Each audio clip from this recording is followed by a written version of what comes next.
So, two-pronged video here tonight. One, the Norris Trophy. Karlsson, Burns, Hedman. The only three guys that came to mind for me in terms of best defenseman for the season. Gary Suter, early in the season, yes. Mid-season, sure. End of the season, no. So, of the three, here's how it's going to end up. The Lightning missed the playoffs, so Hedman probably doesn't get the votes based on that. I don't agree with that reasoning, but that's probably why Hedman doesn't get the lion's share of first place votes.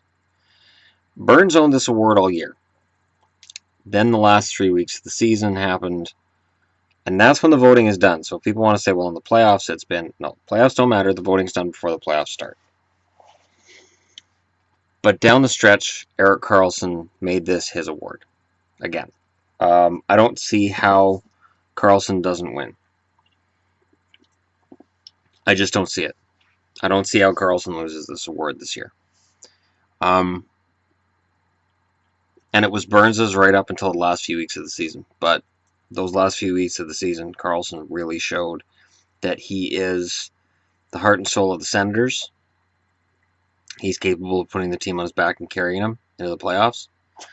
And, you know, while the voting is done before the playoffs, it's been pretty clear in the playoffs that Karlsson, even injured at below 100%, maybe at 75%, is still better than most of the rest of the defensemen in the league.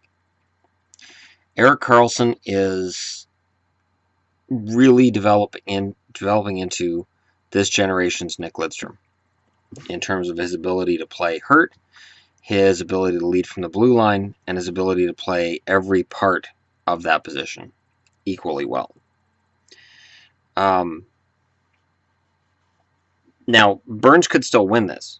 Burns had a hell of a lead going into the last few weeks of the season. But I don't see Karlsson losing it. I don't see Karlsson falling short against anybody. Because honestly, Karlsson is probably the best defensive and offensive defenseman. At the very least, he's the best offensive defenseman, and he'd be top 10 in the NHL in general in terms of defense as well. So it's not like he's a rover. And you could argue that Burns, while he's put up great numbers, he's been playing up front a lot. He's been roving. He's been doing what what Coffey used to do on the blue line, which is fine, but it's not strictly defense. When your defenseman becomes a fourth forward on the ice, it can be really dangerous when he's as good with the puck as Brent Burns. But he is playing as a fourth forward. Karlsson, I don't see him get caught out of position as often as Burns. Now, I mean, my number one complaint in the playoffs, if anything, has been when players get obsessed with throwing those big hits. And you'll see him throw a big hit, the crowd cheers if it's the home team. And all I think to myself is, well, now he's out of position.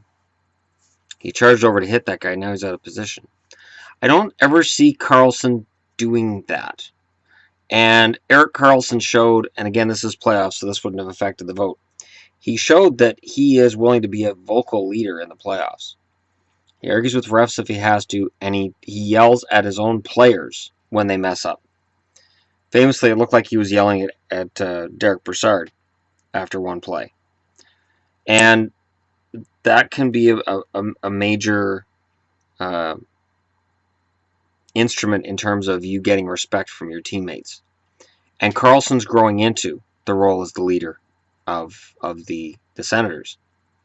And while you could look at San Jose and say they've got Thornton, they've got Marleau, they've got Couture, they've got Pavelski, you've got all these leaders up front, and Burns is a part of that. In Ottawa, you've got Karlsson and a lot of guys who were really good, but I don't think any of them fit into that San Jose category. Now, San Jose's already done. Ottawa's got a potential tomorrow night of getting into round 2. I think right now it's pretty clear that Karlsson is capable of leading his team as far in the playoffs as he'll will them to go. But did Burns have too much of a lead going those last few weeks? That's really honestly something that we can discuss in the comments section if you'd like. But I really honestly think this has to be Karlsson's award. It has to be. Because Karlsson has been fantastic. Like, he's up here, and everybody else is at best just a little bit below. And just a little bit below for me is Hedman. Victor Hedman, over the last month of the season, was playing out of his mind. Absolutely great hockey at both ends of the ice. And I'm glad he got nominated, because Hedman is the only guy in this generation who could challenge Karlsson for that spot. You give Hedman a season like he played that last month, and Hedman's winning the Norris next year. But for this year, yeah, it's Karlsson's. Now, tomorrow night's games, Ottawa's in Boston. I'm not going to make any mockery talk regarding the Bruins. They fought off elimination, and that is important. Whether they win tomorrow night or not, I don't care. I'm very proud of them. I know this game starts at 12 o'clock tomorrow.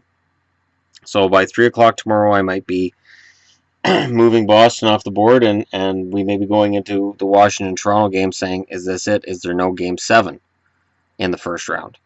Which, at the start of the year, or start of the playoffs, I was picking... Let's go easy over there, Squirmy Dad. Yeah, I know. I cranked it while I was in the mall, because I wanted to make sure I got the notifications about guys screwing me over on eBay. Yeah. Yeah, it was pretty impressive. Stupid eBay. But no, I'm looking forward to tomorrow's games and seeing if we do get a Game 7. So let me know who you think is going to win between Ottawa and Boston, by how many. In response to my comment, I know I didn't leave a comment last night. Stupid. So I'll go through that video and get the scores all up to date. Monday there is no game, so this is almost the end of us being able to do this little competition for round 1. But we also have Washington at Toronto tomorrow night.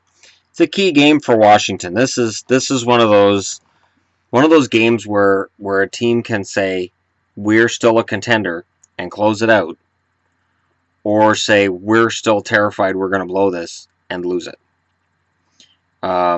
Washington has to get over that fear. They absolutely have to. It was discussed in the St. Louis-Minnesota game today that there's some of that with St. Louis. That St. Louis, when they had the chance up 3-0 and they blew that Game 4, that maybe there was some concern with St. Louis. Is it happening again? Are we potentially falling down the hole that previous incarnations of the team have fallen into? And I don't necessarily believe that talk. I think with the Blues, I think they've proven they're above that. I think they proved that last year. But, it's part of their history as a team. And it is part of the history of the Washington Capitals. So we'll see how it works out. Let me know your picks, though. Who wins and by how many. And remember, respond to my comment when I'm smart enough to leave it this time. Been tremendous fun watching these playoffs thus far, and I'm looking forward to round 2, because round 2 is going to be fun in the West. The East should be fun too, regardless of who gets through, because you've got a Pittsburgh in one series and the Rangers in the other, and those teams are very, very entertaining to watch. So, regardless of who plays Pittsburgh or the Rangers, you're going to have a very entertaining series indeed. Maybe these playoffs are rushing to be over with if we don't have a Game 7 in the first round. I'll have to look back and see when the last time was that happened. It's unusual, I know that. Usually series will go 7 at least once or twice in a first round, and usually you'll have one in a second round too.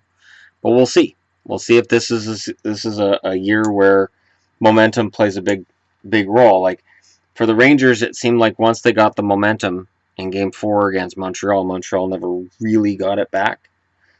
Edmonton, coming out of Game 4, where they got thrashed really badly by San Jose, they didn't let it happen again. It was a growing experience, and they learned immediately. And so full value to these guys for that.